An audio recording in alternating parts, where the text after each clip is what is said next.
আমরা এতক্ষণ মজলিস ইত্তেহাদুল মুসলিমিনের সাংগঠনিক সম্পাদক হাফিজ মৌলানা তাজউদ্দিনের কাছ থেকে অত্যন্ত সুন্দর আলোচনা শুনছিলাম। আসলে বর্তমান বাংলাদেশের পরিস্থিতি এমন দাঁড়িয়েছে যেখানে যুদ্ধ অপরাধীদের বিচারের নামে যা ঘটছে তা অত্যন্ত দুঃখজনক। কাউকে কথা বলতেই হয়। যুদ্ধ অপরাধীদের বিচার হোক, এটা আমরাও চাই এবং আমাদের ভূমিকা অত্যন্ত পরিষ্কার।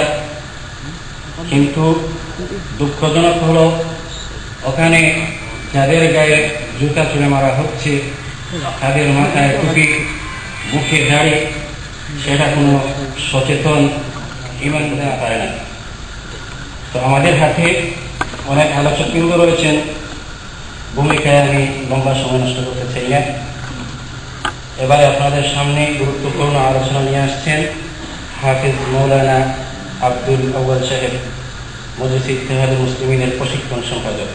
হাফিজ মৌলানা আব্দুল আউয়াল সাহেব।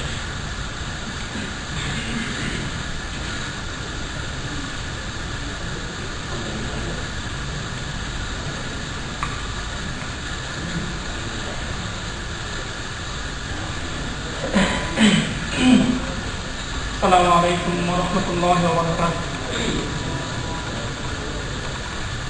الحمد لله رب العالمين والعاقبة للمتقين ولا عدوان إلا على الظالمين، وأشهد أن لا إله إلا الله وحده لا شريك له، وأشهد أن محمدا عبده ورسوله بلغ الرسالة وأدى الأمانة ونصح للأمة وكشف الله تعالى به الغمة وجاهد في سبيل ربه حتى أتاه اليقين، فصلوات ربي وسلامه عليه وعلى آله وأصحابه ومن تبعهم بإحسان إلى يوم الدين. أما بعد، فأهلا وسهلا ومرحبا بكم في هذه الحفلة الميمونة الكريمة. মজলিস ইত্তেহাদুল মুসলিমিন কর্তৃক আয়োজিত আজকের সিরাত মাহফিল ও কর্মী সম্মেলন মুহতারাম সভাপতি, সম্মানিত আলোচকবৃন্দ ও হযরত উলামায়ে কেরাম, আমি সেই মহান রব্বুল আলামিনের শুকরিয়া জ্ঞাপন করছি যে আল্লাহ তাআলা আমাকে আপনাকে আজকের মতো এই মহতী জলসাতে আসার তৌফিক দিয়েছেন। সেজন্য আমি আপনাদের সামনে এমন একটি বিষয় নিয়ে আলোচনা করতে যাচ্ছি যে বিষয়টি উলামায়ে কেরাম সালাফান ওয়া খালাফান সবাই এর পূর্বে লিখে গেছেন। সুলতান ইবনে তাইমিয়া রাহিমাহুল্লাহ তাআলা السياسة الشرعية في إصلاح الراعي الرعية، إمام ابن القيم رحمه الله تعالى الطرق الحكمية، إمام الماوردي وأبو يعلى الأحكام السلطانية، إمام الحرمين الإمام الجويني رحمه الله تعالى في كتابه انسياق الأمم غياب الأمم في انسياق الدول। শুধু তাই নয়, মুআসসিরিনের মধ্যে আল্লামা ইউসুফ আল-কারদাবী হাফিজাহুল্লাহ তাআলা লিখতেন ফিকহ আদ-দাওলাতি ফিল ইসলাম। শুধু তাই নয়, মিশরের প্রখ্যাত মুহাম্মদ সালিমুল আওয়া লিখেছেন আন-নিজাম আস-সিয়াসি ফি আদ-দাওলা আল-ইসলামিয়া।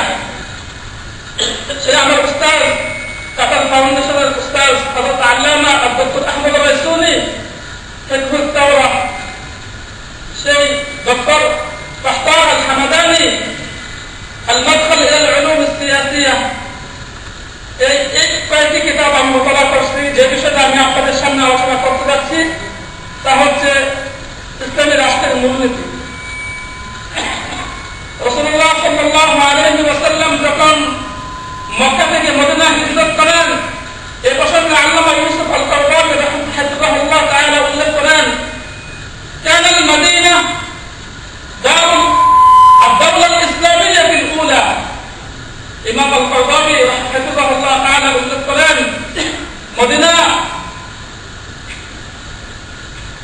মদিনা এটি হচ্ছে ইসলামের সেই প্রথম ইসলামী রাষ্ট্রের একটা নিদর্শন, এবং সেই মদিনার ইসলামী রাষ্ট্রের কায়েদুল মুসলিমিন রাসূলুল্লাহ সাল্লাল্লাহু আলাইহি ওয়াসাল্লাম, একই সাথে কায়েদুল মুসলিমিন নবিয়ুল্লাহ ওয়া রাসূলুহু ইলাইহিম।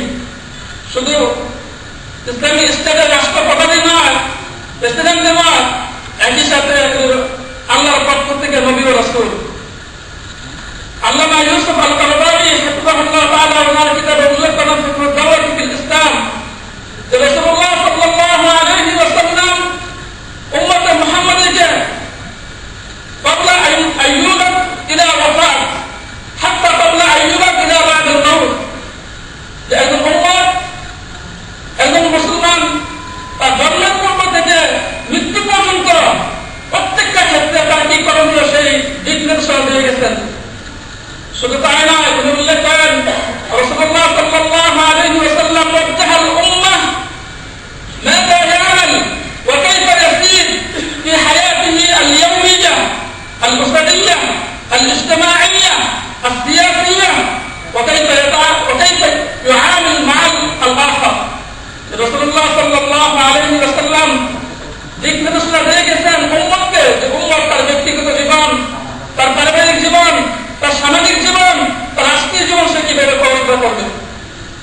অত্যন্ত আশ্চর্যের বিষয়, ইমাম ইবনুল কাইয়িম রাহিমাহুল্লাহ তাআলা শিকায়ত করে বলতেছেন, উনি হচ্ছেন অষ্টম হিজরির আল্লামা, উনি বলতেছেন যে উলামায়ে কেরাম, ফুকাহায়ে কেরাম যখন আল-ফিকহু সিয়াসিকে বাদ দিয়ে, ইজতিহাদ ও গবেষণা বাদ দিয়ে ফিকহুল ইবাদাত ও মুআমালাত মগ্ন হয়ে গেছেন, তখনকার রাষ্ট্রপ্রধানরা, আমির উমারারা বাধ্য হয়েছেন সেই মানবতার আইন প্রণয়ন করার জন্য, যেটা হবে দস্তুর বিমাদান আনুষ্ঠারা, শরীয়ত থেকে দূরে রেখে রাষ্ট্র পরিচালনা সে আইন প্রণয়ন করে গেছেন।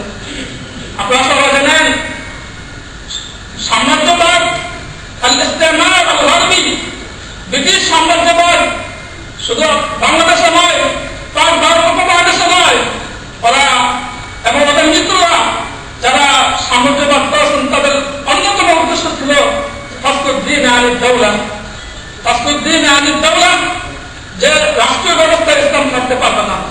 ইসলাম হচ্ছে রুকু, সুজুদ, আসিয়াম, আস-সালাত ফিল মাসাজিদ ফাকাত।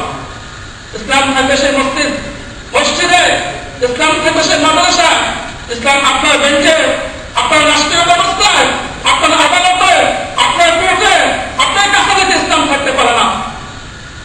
অত্যন্ত আশ্চর্যের বিষয়, এই বিষকে কিছু কিছু উলামায়ে কেরাম, কিছু কিছু মুসলমান এমন ভাবে নিচ্ছে যারা এক পর্যায়ে এসে ইসলামের রাষ্ট্রীয় ব্যবস্থা নেই এটাকে অস্বীকার করা শুরু করছে। আলহামদুলিল্লাহ, আমি আপনাদেরকে বলবো না যে আমাদের উলামায়ে কেরাম এই কথা সাব্যস্ত করে গেছেন যে রাসূলুল্লাহ সাল্লাল্লাহু আলাইহি ওয়াসাল্লাম সর্বপ্রথম সেই মদিনাতে ইসলামী স্টেট কায়েম করে যাদেরকে উদাহরণ হিসেবে দিয়ে গেছেন। এই কথা শুধু উলামায়ে কেরাম নয়, ফুকাহায়ে কেরাম নয়, এই কথা মুস্তাশরিক পর্যন্ত সাক্ষী দিয়ে গেছেন। এক মুস্তাশরিক বলতেছেন, লাইসাল ইসলামু দীনান ফাহাস, ইসলাম কেবল একটা রিলিজিয়ন, একটা ধর্মের নাম নয়, ওয়ালাকিন্নাহু নিজামুন সিয়াসি আইদান, ইসলাম হচ্ছে পলিটিক্যাল সিস্টেম, ইসলাম রাজনীতির রাষ্ট্র। আরেক মুস্তাশরিক বলতেছেন যে রাসূলুল্লাহ সাল্লাল্লাহু আলাইহি ওয়াসাল্লাম লাকাদ আসসাসা ফি আলিন ওয়াহিদ দীনান ওয়া দাওলা, রাসূলুল্লাহ সাল্লাল্লাহু আলাইহি ওয়াসাল্লাম একই সাথে যেভাবে ইসলামকে কায়েম করতেন সেইভাবে ইসলামী স্টেট কায়েম করে গেছেন। আরেক মুস্তাশরিক ওমর আল্লাহ বলতেছেন, উনি বলতেছেন হুনা আই বিল মদিনা তাকাওয়ানাত আদ-দাওলাতুল ইসলামিয়্যাতুল উলা, যে সেই মদিনাতে সর্বপ্রথম ইসলামী স্টেট কায়েম হয়েছিল। শুধু তাই নয়, ওয়াবুদিআত আল-মাবাদিউল আসাসিয়্যাহ লিল কানুনিল ইসলামি, সর্বপ্রথম সেই ইসলামী রাষ্ট্র ব্যবস্থা কোন নীতিতে, কোন মূলনীতিতে পরিচালনা হবে সেই সংবিধান প্রণয়ন করা হয়েছে।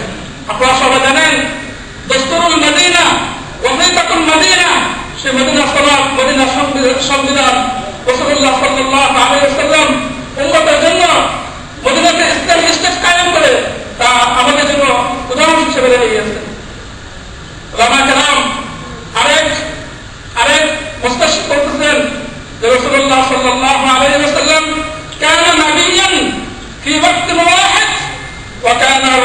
লিদ্দীন ওয়া রাঈসান লিদ-দাওলা, একই সাথে ইসলামের রাষ্ট্রপ্রধান এবং ইসলামের বড় ব্যক্তিত্ব ছিলেন রাসূলুল্লাহ সাল্লাল্লাহু আলাইহি ওয়াসাল্লাম।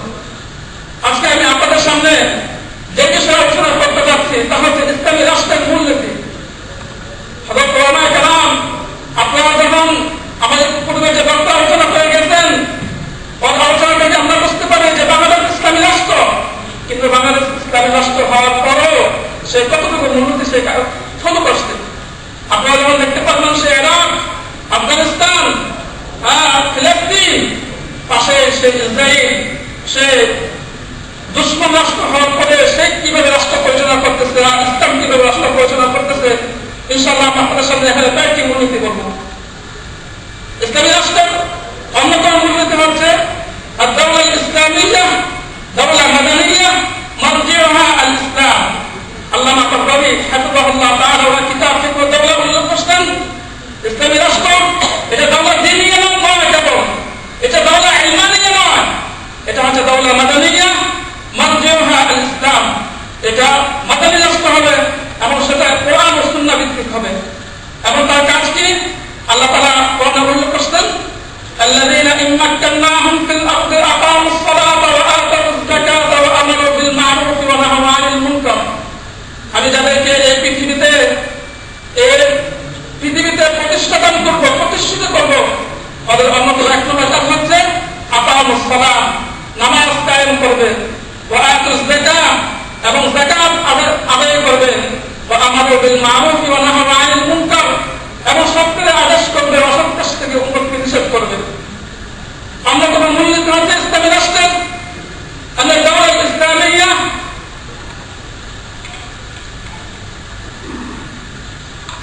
সময় খুব কম, আমি অতি সংক্ষেপে আলোচনা শেষ করতে যাচ্ছি।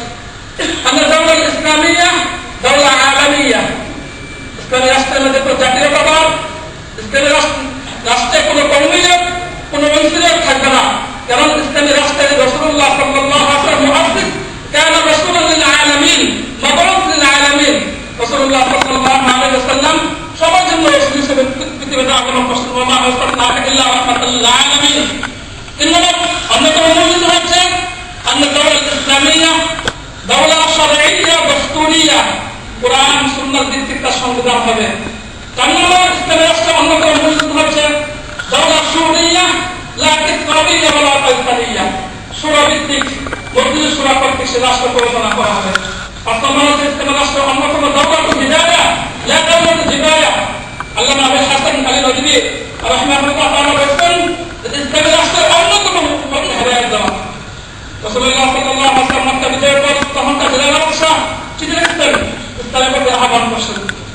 ছয় নম্বর ইসলামী রাষ্ট্রের অন্যতম মূলনীতি হচ্ছে দাওলা ইসলামিয়া, দাওলাতুল হুকুক ওয়াল হুরিয়া। মানুষের যে নিরাপত্তা, জীবনের নিরাপত্তা, জন্মের নিরাপত্তা সে রক্ষা করবে। সাত নম্বর ইসলামী রাষ্ট্রের অন্যতম মূলনীতি হচ্ছে দাওলা ইসলামিয়া, দাওলাতুল আখলাক ওয়াল মাবাদি। যে ইসলামী রাষ্ট্র সবচেয়ে আখলাককে ফলো করবে। আপনারা সবাই জানেন ইহুদিদের নীতি হচ্ছে, যদি ইহুদিদের বাড়িতে ব্যবসা করা হয় তাহলে সুদ হারাম, অন্যদের সাথে ব্যবহার করলে আপনার সুদ হারাম। আপনারা সবাই জানেন ইসলাম ইহুদি হোক, অমুসলিম হোক, মুসলমান হোক, সবার সাথে লেনদেন করা সুদ ভিত্তিক হারাম, জিনা করা যে কারোর সাথে হারাম, চুরি করা তার উপর হারাম। আট নম্বর ইসলামী রাষ্ট্রের অন্যতম মূলনীতি হচ্ছে দাওলা ইসলামিয়া, দাওলাতু হিদায়া লা জিবায়া। আমি আমার এই অবস্থার প্রথম আলোচনা শেষ করে আপনাদের কাছ থেকে দোয়া চেয়ে আমি আমার আলোচনা এখানে শেষ করছি। ওয়া আখিরু দাওয়ানা আলহামদুলিল্লাহি রাব্বিল আলামিন। আসসালামু আলাইকুম ওয়া রাহমাতুল্লাহ।